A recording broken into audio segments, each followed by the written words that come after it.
Punky Duero from ICANN, who's going to tell us all about DNSSEC KSK rollover. So I'll basically squeeze in 4 topics. One is root zone DNSSEC key signing key, the key rollover. The second one is the availability of ICANN provided tools to help prepare for that. Third one is I'll provide an overview of our key management facility. And the fourth one actually is our call for trusted community representatives. So starting with the root zone DNSSEC key signing key, that's basically the very top cryptographic key for the DNSSEC hierarchy. And to benefit the folks that are not aware of DNSSEC, it is basically adding a layer of security to DNS, helping recipients of the DNS record ensure authenticity of the data being received. And there's actually prior talks by Ed Lewis and Richard Lamb that puts it in detail about DNSSEC. We're not enough time to talk about that. So since 2010, there has been a functional and single root zone DNSSEC key signing key that we call KSK 2010, obviously. And back in October 2016, we've created or generated a new key signing key as part of information security hygiene. And this is basically I'm taking this opportunity to remind folks that are running, operators that are running DNSSEC aware recursive servers to watch out for July 11 this year. Basically what's going to happen is the KSK, the new key, KSK 2017, is going to show up on the DNS resource record, allowing if your software are enabled with RFC 5011, which is automatic updates, it will pull the new KSK 2017 and start the process of trusting that new key, which takes 30 days. So basically, this is the new key. As you can see that that's going to show up. It's just formatted for presentation purpose. That's why it's like that. That's what's going to show up on July 11th. And should these operators running DNSSEC recursive server would like to perform manual updates, this is an ICANN provided tool that's available that can be used to hold that new trust anchor, which is the new KSK 2017. Also, I'd like to emphasize for the next couple of days for folks that are running automatic updates, RFC 5011, to use this test bed to perform testing and automatic, their capability of RFC 5011. So that's about the KSK rollover. So I'm going to discuss where's this key signing key stored.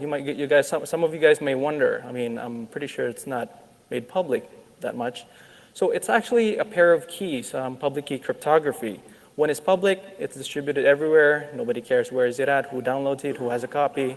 As long as the DNS recursive server have a legit copy of it that's described in the prior slides. And the counterpart is the private key, which is meant to be kept safe, secure. It's placed inside, it's actually a digital keys that's stored inside hardware security modules that can only be accessed using another set of devices, which is smart card credentials.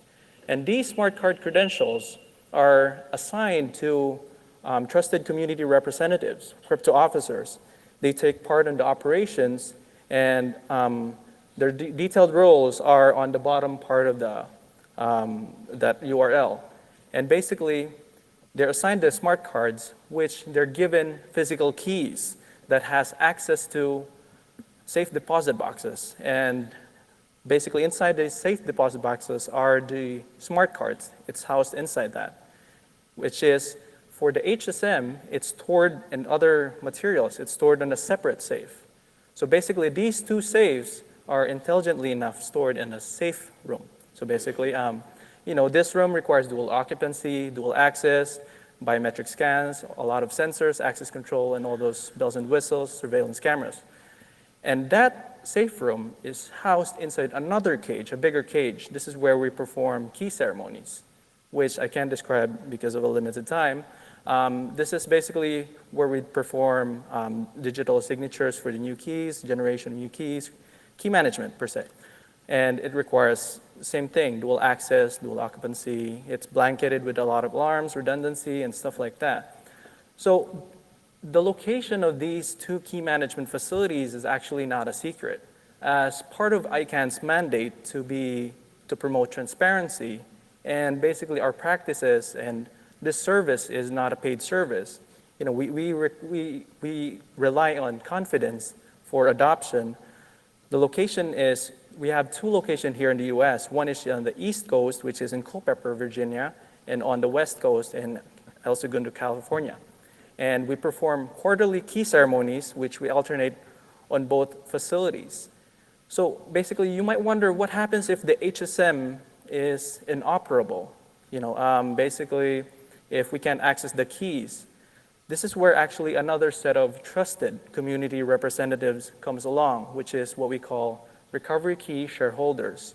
And these individuals are actually the ones that they hold, instead of physical keys like the other group, the crypto officers, they don't attend key ceremonies unless there's a disaster scenario. They hold smart cards encrypting the backup of the key, the exported backup of the key. So they hold it, they only attest it annually that they have secure custody of it. And basically, they also, similar to our trusted community representatives, they go out in public, share the news, basically invite trust or help the community trust the whole process. So all in all, we have 21 trusted community representatives, 7 for the East Coast, 7 for the West Coast, that participate on the key management key ceremonies, and the recovery key shareholders, which hold the encrypting backup. And their responsibility is basically to secure custody of their materials that they possess. For crypto officers, these are the physical keys. And for recovery key shareholders, these are the smart card credential inside tamper-evident bags.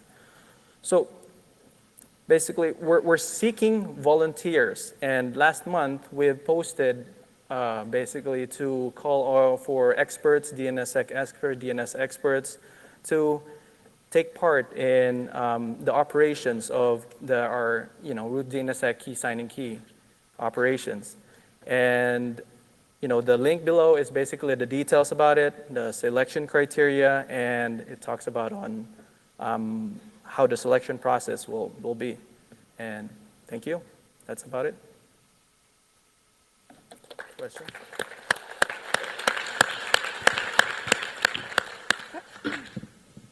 All right, thank you very much. Next up.